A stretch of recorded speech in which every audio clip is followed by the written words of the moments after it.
This is the Wing Woman Show.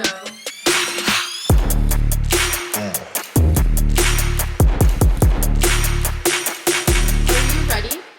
Start by walking us back to the very beginning, and how you were in college and like what inspired you to pursue this path.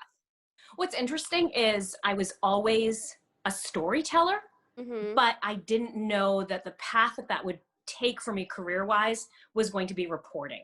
My dad's from India, and he comes from a culture and an area of India that are storytellers. It's ingrained, I think, in our DNA. And they even have a word for it called ada, which is the art of conversation. It's an activity, and it would be done in village times when there wasn't technology, when there wasn't anything else to do but connect with each other and learn from each other. So I think it's just woven into the fabric of my life. My mom is an absolute lover of books and reading. So she would read to me and my brother every single night. So I grew up with words, the magic of words. And I used to say I wanted to be an author when I grew up, but I also had a very pragmatic approach to life. And I was like, okay, how does that pay the bills? Right. So when I went to school, there was kind of this new college idea. It was the College of Communications, and that was a new grouping as technology started to allow for marketing and advertising and television and film and journalism, television journalism, radio, whatever it was. I started to realize that is what I liked. I liked to tell stories, but I wasn't sure I wanted to do it in a book form, in a novel form, if that was the only thing I wanted to do.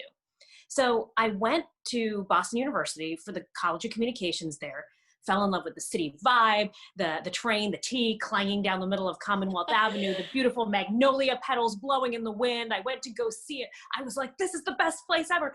And then I went there and I found out about winter in Boston and walking to class in winter in Boston. And that was not for you.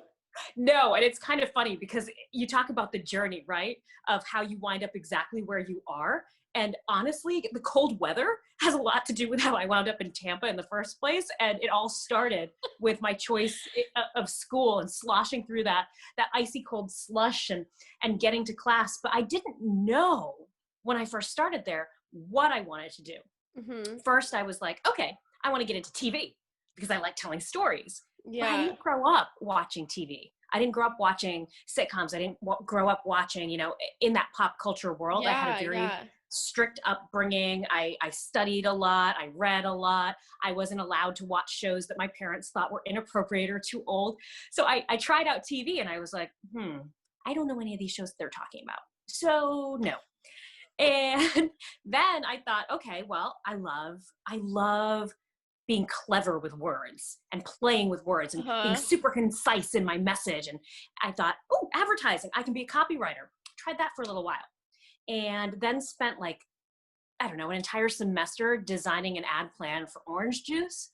And I was like, all right, this was fun, but not to knock advertising. That wasn't how I wanted to use my words. Like, I don't want to use the power of language to sell something. That's for somebody, I think, who's more into the selling spirit of things. Right. And I was into the creative process, the magic of spinning those words. Not for me. So my mom kept saying to me, you make an excellent reporter. And I'd be like, boring. I don't want to do that. Newspapers are so boring. No. So I was facts. Who wants facts? I wanted fiction and magic. Right. Fairytale. Your mug in itself. So for school, for class, I had to go and attend something that BU would host, Boston University would host, called The Great Debate. And they would introduce a big topic and they'd invite fancy alum back to have this debate on either side of it. I was so impressed by the people on that stage. I cannot remember what the debate was on. I cannot remember what they said. I just remember looking at them and saying, wow, they have got it together. They're charismatic. They're warm. They're sincere. They're well-read. They're well-spoken. Who are these people? And everybody that I was impressed by the most were broadcast journalists. And I walked out of that hall into an area called Kenmore Square in Boston, very busy, right near Fenway Park. And I think I made 20 laps around Kenmore Square. And I was like, okay, all right, I wanted to be an actress once, I wanted to be an author once. No. I like copywriting. No. I was going to switch and get into law, but I think I just like the idea of standing up in a suit and making a dramatic point. Right. And that's only part of it, a small part of it. So I had this epiphany where I was like, oh my gosh, I want to be a reporter. I want to tell stories that matter. I want to educate people. I want to fight for what's right. I want that performance element. I want to use the power of words to tell a story. And it was this poof moment, and you like felt right out it. of a movie. And, you know, I think I was probably walking around like this. Mouth open, in that arms time flailing. period, were you like stressed because you couldn't figure out like what your passion was, or were you just kind of like going with the flow and you're like, oh, I'm just gonna figure it out? That's a good question. Both. I didn't figure this out until my junior year. So it wasn't like I had this epiphany, you know, freshman year. I was plugging and chugging away at all of the required classes. And then the stress of it was, how can I switch my focus to journalism at this late date? So I had to double up on some courses. I very quickly signed up for an internship program that took me down to DC. And that fall, I wrote for a New Hampshire-based paper, and covered stuff that was going on in the Capitol for them. And then I also interned at a TV station down there. It was a media ownership group. They provided DC News, Capitol News for a bunch of different stations all across the country. It was really cool. And here's where things get crazy. My first day in our newsroom, our little student newsroom that we had, was 9/11. So, oh my gosh. All of a sudden, these little students who'd never written an important story in their life were the lifeline for these small papers back in New England. But we were tracking down I was tracking down interns from this small town in New Hampshire that I was writing for. I was tracking down their congressmen and women. I was talking about what it just even felt like to be in the Capitol that day. And then one of my roommates at the time, she ended up opening Senator Daschle's letter that was filled with anthrax for the subsequent anthrax attacks. No. So we had Senator Daschle, you know, calling in every night saying, hey, how are you? And then because I went to cover the story that day with my internship, I was exposed too. So I kind of, you know, the nose swab thing that's going on with COVID. Like, all right, been here, done this. Yeah. Oh my gosh. And then from there was a plane crash in Rockaway that was horrible, tragic, just weather related. But at the time they weren't sure if it was another terrorist attack. So that was when everything changed for me. And I knew exactly what I wanted to do. I wanted to be in the middle of everything that was important, and I wanted to help make sense of it. See, that was a good test, because I feel like for most people, that would be almost so overwhelming to be around all of that. Yeah, it's interesting because I don't know what it is that makes you want to get up close and experience more than your own life. I don't know if it's an urge to learn, or you're some sort of crazy glutton for punishment where you want to see things from a front row seat because you feel them that much more. But my life hasn't been my own. My life has been every story that I've covered. You know, I can look back on a day in a random July 5 years ago, and that day belongs to the family that lost the kid who was on the bike in the hit and run story that I covered. So I lived and breathed their pain that day. Then I could fast forward a couple months and it was the Red Sox winning the World Series for the first time in 9,000 years. And the whole city was excited and euphoric, and I lived that joy. So I consider journalism such a treasure chest of human experience that has been the biggest reward from going that route. And now bringing in fiction writing and dabbling in my other dream of being an author. Yeah. I wouldn't change a thing, because every bit of human emotion that I know about, I got from real people who were not me. So I feel like I have the right to write about certain pain, or I've studied, I've done my research to be able to tell a story that goes beyond my view, simply because of what I've witnessed. Right. So after that internship, where did you go on to get your first job at? I think it's so interesting what I did by accident. And I give people this advice all the time when they're thinking about their internships. Draw the dotted line. I drew a dotted line by mistake. I had no idea what I was doing. I simply went where I had an opportunity. So now I look back, and everywhere that I interned, I wound up returning to at early stages of my career or connecting with people that I met in those places for the rest of my career. So my first internship was at New England Cable News. And then after that, I went to Channel 7 in Boston, where I worked at the assignment desk, and I would watch the anchors do their big dramatic news. They have they hire somebody at that station to do a deep voice, voiceover, and be like, No, the oh news. my. Oh yeah, like the news starts now from the night team. And I would watch it, and I'd be like, I will never do that. I remember one anchor was walking by me trying to fit the tease into like 10 seconds. So he had to do it about, I don't know, 10 or 15 times. And so he kept walking by me, and he was going, falling boxes. Could you be next? Falling boxes stacked dangerously high. Danger at the store. Could you be next? And that's what I was doing. I was laughing, and I thought, who would ever do that? Right. And then guess where I worked when I returned to Boston? That same station. Yep. And guess who was walking, doing those dramatic teases? Because that's a style. Oh yeah, that is a style of news. And it really was a disrupting force in Boston. It came from an ownership group that had a station down in Miami. It's whoosh in your face, and you can criticize it if you want, but I say, hey, grab somebody. Right. Just, hey, watch this. It is important. Watch it right now. So I actually am a product of that style. That is, and so I believe in it. Not that it should ever replace fact and the good, solid reporting, but there is nothing wrong with packaging something that is important in a sassy, fast-paced, in your way, grab your attention kind of show. Right. So what was your mindset like when you were getting that first job? Because when I think of news, and I think back to like when I was trying to decide on a career path, I didn't even like consider something like that because of how competitive it was. And like, there's so many people going after the same thing. So like you as a college girl who's like junior year, you're like, hey, I'm going after this. So like, what was your mindset like during that time period? I think I set a goal that was tangible and lower than I secretly dreamed. And that, I'm not sure if that's a good thing or a bad thing to not vocalize how much you want something. At the time, I wanted to be the next network anchor of a national morning show or the evening news or reporting live from war-torn everywhere, because that was the highest in that realm, in that field. And I was like, all right, this is what I want. So I think in my head, I wanted the highest. But what I said out loud was, I just want to be in a top 50 market by the time I'm 30. And I gave reasonable expectations to the rest of the world. But that being said, I was willing to absolutely 100% put in the work the way that you had to.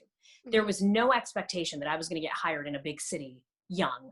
I went to a very small market, which is what you're supposed to do.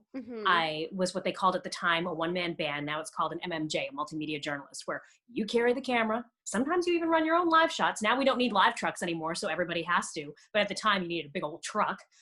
And you would do your interviews. I would frame people up. I'd be like, sorry, Governor, you have to hold your own mic, okay? Thank you. There was a time where I was doing a stand-up by myself, trying to frame it up, and the camera didn't even have the flip over thing so I could see. So I would have to record myself, go around, rewind, watch, make sure that it looked good, come back. I had all this headroom all the time. It was all messed up. I was trying to, it was the adventure of a lifetime. It was a wonderful small market, Hagerstown, Maryland. I worked for NBC, the WHAG, NBC25, loved it. We were all young, we were all hungry, we were all helping each other.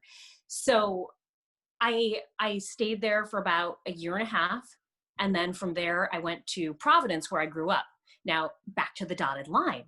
I had worked there behind the scenes. When I moved home after college, I didn't have a job. I moved home with my parents, sent out resume tapes all the time, and worked nights at the assignment desk. So I made really good friends with a producer there. And I would send him my tapes from Hagerstown and say, what do you think? He'd give me good feedback. And then one day I sent him a tape and he said, you're ready. And I was like, what? And he said, "You're ready? We're expanding our morning show. We're looking for somebody young and energetic. Send your tape to the news director. I'm going to put in a new word, a good word." Oh my God. And I jumped from market, I don't know, it wasn't even ranked. It was so low. So I jumped from market bazillion to market 48. I think it was just in the top 50. And my goal had been get home and host the spelling bees in my town and be the news anchor in my, and so there I was. And then I was like, well, now what? You know, I started to learn things there, and I felt like I had gained a lot of experience. Right. I was not ever amazing when I started anywhere. I've always spent my career in over my head, out of my league, with people twice my age, with twice the experience, twice the gravitas, and I just faked it till I made it. But I did eventually make it because I worked hard. When people said, come in, I came in. Work 19 days in a row. Okay, you're going to go cover that flood in a winter nor'easter, even though you have a sinus infection and you feel like, you know what? Oh gosh. Yeah, I'll be there. I'll be there. Then I sent a tape to Miami, to that crazy station, because I'd gone down there just for fun. Right. And I was like, this station, whoosh, whoosh, whoosh in your face. I could go from, it was like market 20, let's say. I could go from market 50 to 20. Boston called market 5, and they said, hey, were you like, you know, heart set on Miami for some reason? Because you look like a New England girl, says your roots are here in Providence, and we're looking to hire a reporter. Would you come here? And I remember calling my mom and going, I got a phone call from Boston. They want to interview me. I was floored. I was 24 years old. And my first time filling in on the anchor desk there, I was with an anchor who just kept moaning the entire time. Oh my gosh, you were playing with My Little Ponies when I had my first job. Oh, and that stuff, like, it's funny now, but that stuff got to me. And I know that you 100%. As a young entrepreneur too, and I've even caught myself telling you that you're young and then kicking myself and going, don't do that, because it doesn't feel good. It feels like an insult, but I don't think it's ever intended that way.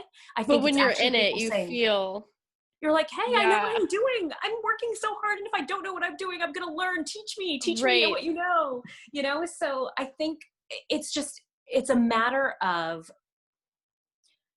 when you embark on something that the world tells you is difficult, is highly competitive, just deciding that you're going to make your best fight, and that it's okay if you don't make it to the top. But you're going to fight hard and work hard and enjoy the adventure. So to me, it was never a question of what if you don't make it? It was, you probably won't make it as high as you want to because this is so competitive, but that's okay. That's okay. Yeah, and there's so much strategy. Than I thought. Yeah. Right. I did not know that there was so much of like moving around, deciding, like that, balancing like the opportunities. Oh, for sure. And not only that, once you hit a certain point in TV, you generally team up with an agent, a television agent, who's going to start shopping you around. So there were decisions to make. And my husband at the time was in TV too. So we were balancing those two things. You know, where are we going to live? That could be like a movie. I feel like to TV, like a TV relationship. I feel like it has been. It probably has. Yeah. Yeah. So it's, in terms of it being a crowded market, everything is. And I think that not expecting something to come easy to you is what makes you succeed in a crowded market. Knowing that it's crowded, knowing that you are a dime a dozen, knowing that, what's the fun book and movie, The Devil Wears Prada, right? A million girls would die to be in your shoes. That is all. Like, knowing that a million people are right there who are not, like, want to be in your shoes, they will steal your shoes, take them, leave you by the side of the road, and take your job. You know, I mean, it's you have to show up 100% vested and committed every day if you want to climb, and even if you want to stay where you are. So were there times where you're like almost, I don't want to say like overwhelmed, but almost like the patience was like draining you, like you were tired of having to be so patient to get to that next level? Or for you, did things just like happen pretty fast? I was really lucky that in my youngest and hungriest time, I was working like a non-sleeping vampire machine. So things happened faster than I expected. Mm-hmm. I had to break a contract to leave my first job to go to my next job. Wow. And then when my next contract was done, I went to Boston. So I spent 3 years before I got to Boston. Wow. It was like one and a half, and then 1.5. And then I went to Boston, and I was at my first station for 7 years. Wow. And I moved down the street to the competition because it was a better fit for me. It mm-hmm. was a 6-hour morning show that was chatty and fun and laid back and personality driven. Gosh, you would be so good at that. It was I'm fun. Sure you were great. Fun. We had a great time. So I moved down the street, and I was there for about 3 or 4 years.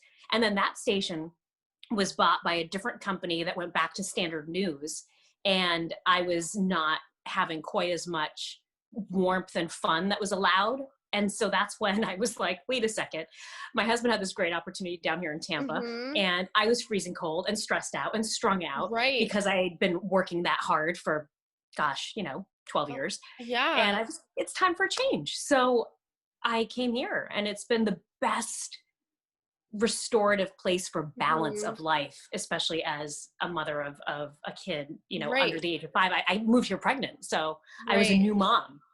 And plus it's the best place to have a family with like all the theme parks, all the activities, the sun, everything. I can't imagine. I'm like, what would I have done all winter with a child, especially in a pandemic? I used to even think about, like, my brother lives in Manhattan, and he used to have to wear he would wear like the baby backpack, his daughter, and buy a coat like 3 sizes too big so he could walk with her to take her to daycare. Gosh. Yeah. He was like a big woolly mammoth, just taking his daughter to school. Gosh. Yeah, see, Tampa. You'll never have to do that. Tampa. Yeah, all the way. And then that's kind of like when the artistic side creeped back into you, because you released your first book, too, in Tampa. I did, yeah. I wrote the book when I was still on TV up in Boston. And I wrote it. I had the idea for a while, dabbled with it for a couple of months, but I actually wrote the entire first draft in a weekend when my husband was away. What? Are you serious? In one weekend? Wrote the whole thing in a weekend, other than like the last act, which I sort of had bullet pointed and hadn't completely committed to. Yeah.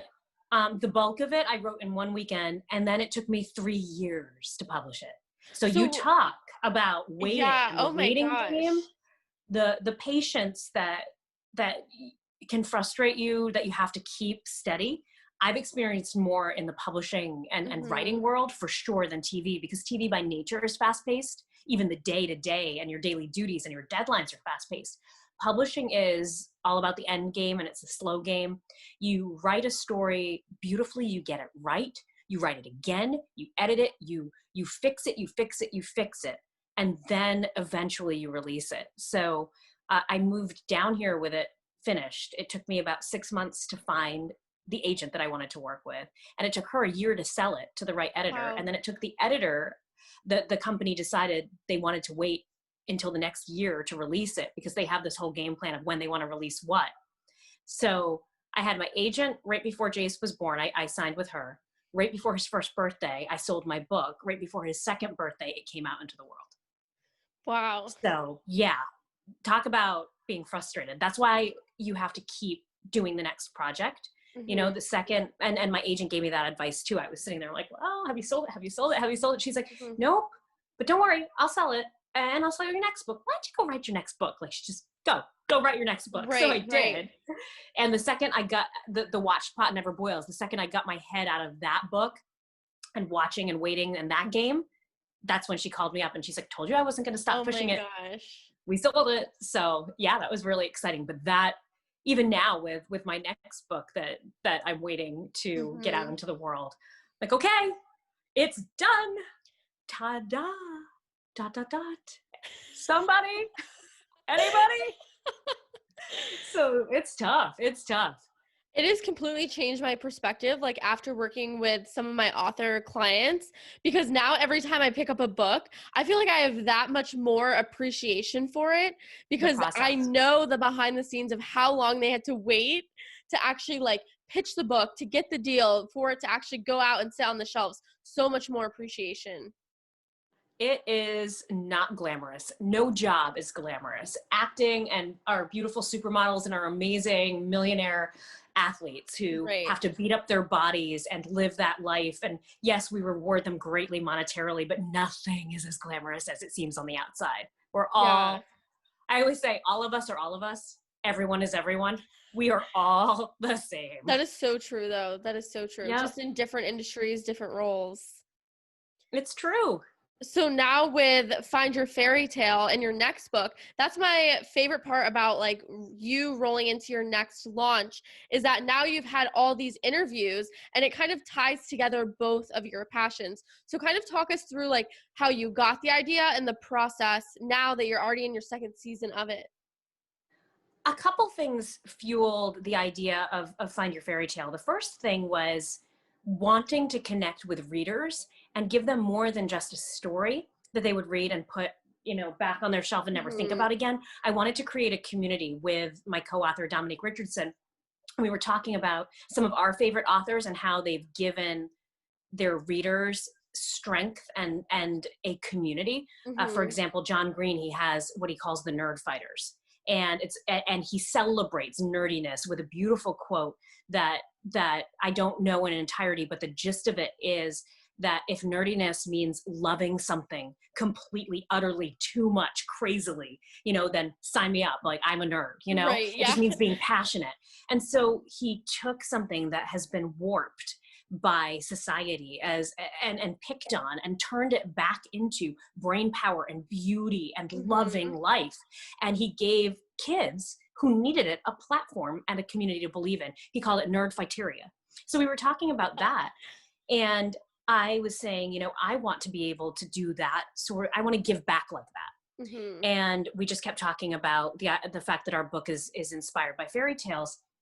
And this idea that there's a happily ever after that's promised to us when we're children and we're told what it is. And it's so hard to get there. And do we have the right to dream that big? Can we reach that happily ever after? Should I have said back at the beginning of our conversation, the beginning of my career, should I have had the guts to say, I want this as my big shining, the end of my career? How do you bring that happily ever after into your life every day, that joy? And we just started talking and I said, you know, I want to help people find their fairy tale and slay their dragons. And then Dominique said, yeah, just find it, dream it, believe it, do it. And I was like, find it, slay it.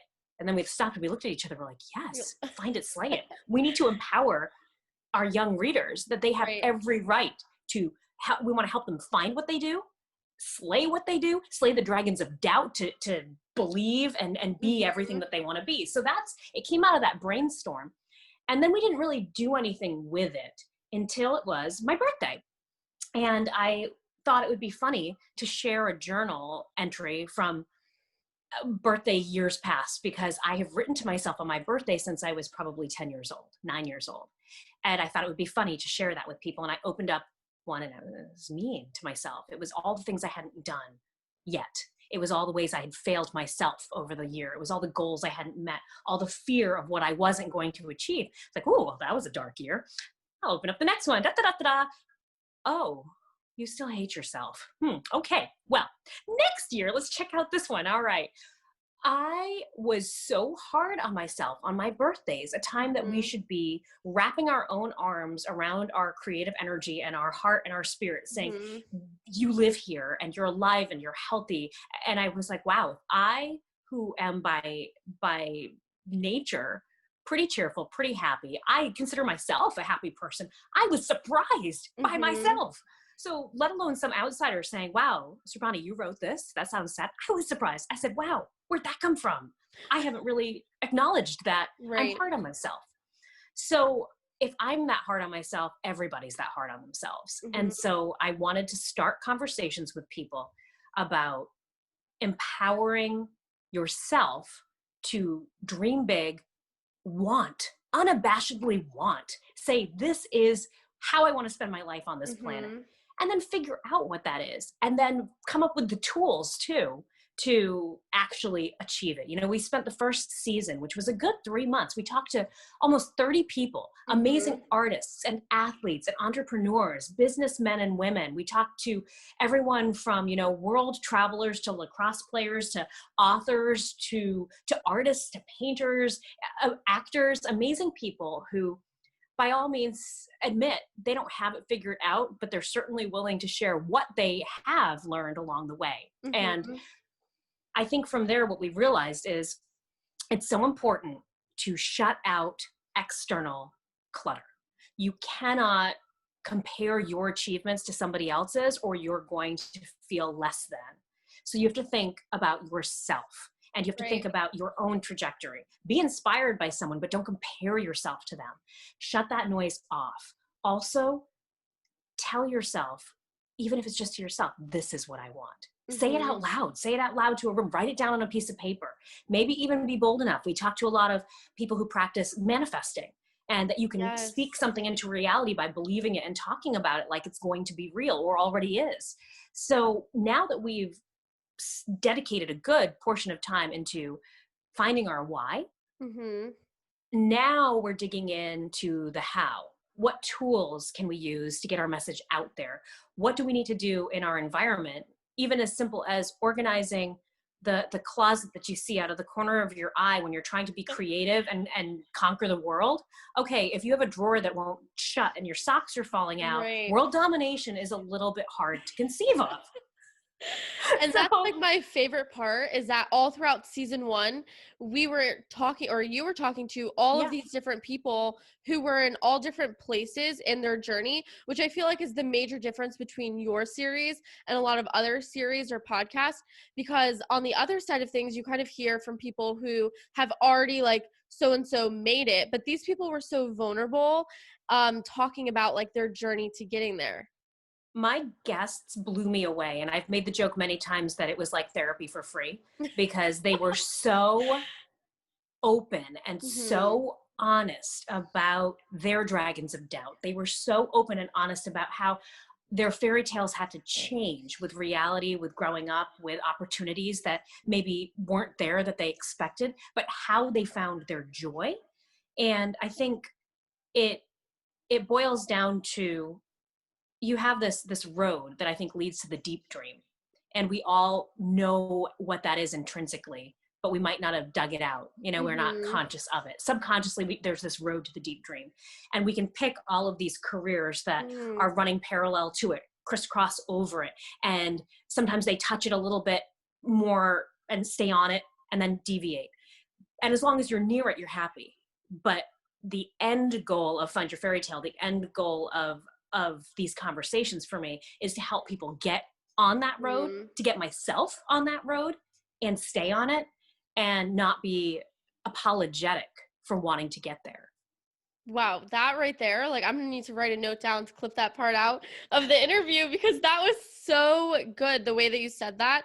What do you think has been like the major shift for you personally from the beginning of the interviews to now that you've had like 30 or so underneath your belt? Oh, two big things on two completely sort of different levels of seriousness. Let's start with the not serious one first. Okay. I think that I was taking myself too seriously in the beginning. I was really worried about putting on a show. And that comes from news, that comes from wanting things to be streamlined and highly produced. And I think the biggest change now is I have faith in the organic ums and ahs and clutter of conversation. And it's okay if the signal drops out. It's all right if the light falls down. And it's okay if we lose our train of thought. This has become a very candid, honest space where we can be ourselves and there's no front. And so that's the biggest sort of fun change. I do not worry about what it looks like anymore. And I'm not stressed out about making it be like this, ta-da, I am putting on an Instagram show. Dun, dun, dun. No, none of that. None of that. We're just hanging out and you're on that side of the screen here. And now it's really cool because I'm much more comfortable engaging also with our viewers, stop starting the conversation with our guests to then address what people want to know who are weighing in on the comments. So for me, stylistically, it's become just this really, I hope, relaxed space to hang out and learn from each other. In terms of how I have changed on a deeper level, I learned from all of these people. I learned from their journeys. And I think that my next birthday entry will be about kindness and everything that I have achieved. And I will give myself a big old birthday hug and say, this is what you did this year, instead of chopping myself down at the knees and stabbing myself in the heart, which was really not so healthy. Yeah, well, and I feel like too, like it kind of an underlying theme that I've even like taken away from kind of coordinating the series is to have a more like relaxed approach overall to like actually finding that fairy tale and working to achieving it, because all of these people talk about like how much hard work they put into it, but like that they wish they would have known that it was still coming. So I feel like for me, that's almost like you can take so much comfort in that. And that it might not be what you thought. You know, I am not the main anchor of a national network show. And I'm going to be really honest here. Does it hurt sometimes when I look and I see somebody who is on the same trajectory as me, who is by definition more successful in that field and has reached that point? Sometimes I sit there and I go, oh, did I fail? Should that have been me?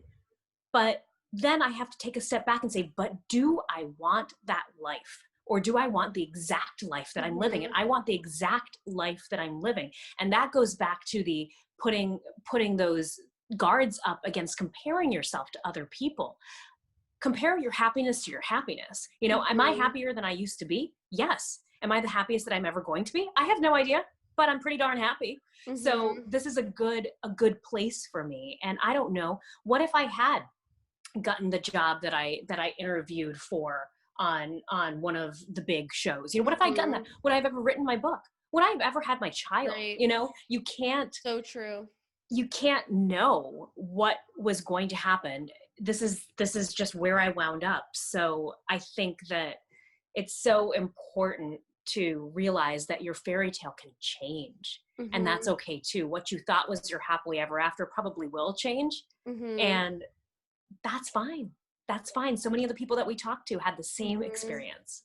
So for you, we'll finish with this. What is your happily ever after now? My happily ever after is to be happy every day and to enjoy the journey along the way. I started writing because it was how I spent my downtime. I was a little kid and I pulled out fresh paper, and before I could even write, I would draw my stories and then have my mom write them in. Wow. And that was a wonderful afternoon. And then, you know, my angsty time in high school, I would fall asleep every night and write a beautiful angsty poem. And that was how I unwound. And that habit stayed for a long time. And then I lost it when I got really busy with news and everything. So for me, my happily ever after is a balance of bringing fact, truth, news to people in a fair and balanced way, especially in a time like this where it can help us come together. Right. I want to celebrate diversity. I want to help with unity. That is part of my happily ever after. The other part is to be able to have a balance with feeding my art soul and being here for my family. It's a balance. That's my happily ever after. And if I can keep that balance every day from now until forever, that's my fairy tale. Wow, that is incredible. And for everyone listening, you can find Sorboni's Find Your Fairy Tale series on her Instagram. I'll link it down below. And you can also catch up on previous episodes from last season, which was incredible, on her YouTube channel. But thank you so much for joining us today. Morgan, thank you. Honestly, you know, you left out a big, important part to all of this. And so, you know, we'll add like a 2-minute thing to your podcast right now for anyone who's listening. You also have to find the people that you can work with well to launch anything. And, you know, I found you through a recommendation, but the chemistry was there from day one, and working with you helped catapult it. So for anybody who needs that, you know, the brain dump, the brainstorming. Right. And I've always said that you're kind of like the social media therapist. Like, you helped me figure out what my message was, you know? I did, because you asked, you're like, now why do you feel that way? Why don't you want to share that? How come you don't think people are interested? Like, I don't know. So I think that I really just want to stress that you have helped me find that message. And I cannot thank you enough. Working with you has been a huge, huge, huge, huge, huge part of the success and the way that this whole adventure has been crafted. Been the best. Yeah. Well, thank you so much. Well, it's likewise too. I've had the best time. Join the Love Fest, everybody. Seriously, like when you tune in, Morgan usually is there too. So just come say hi. Yeah. Ask us anything.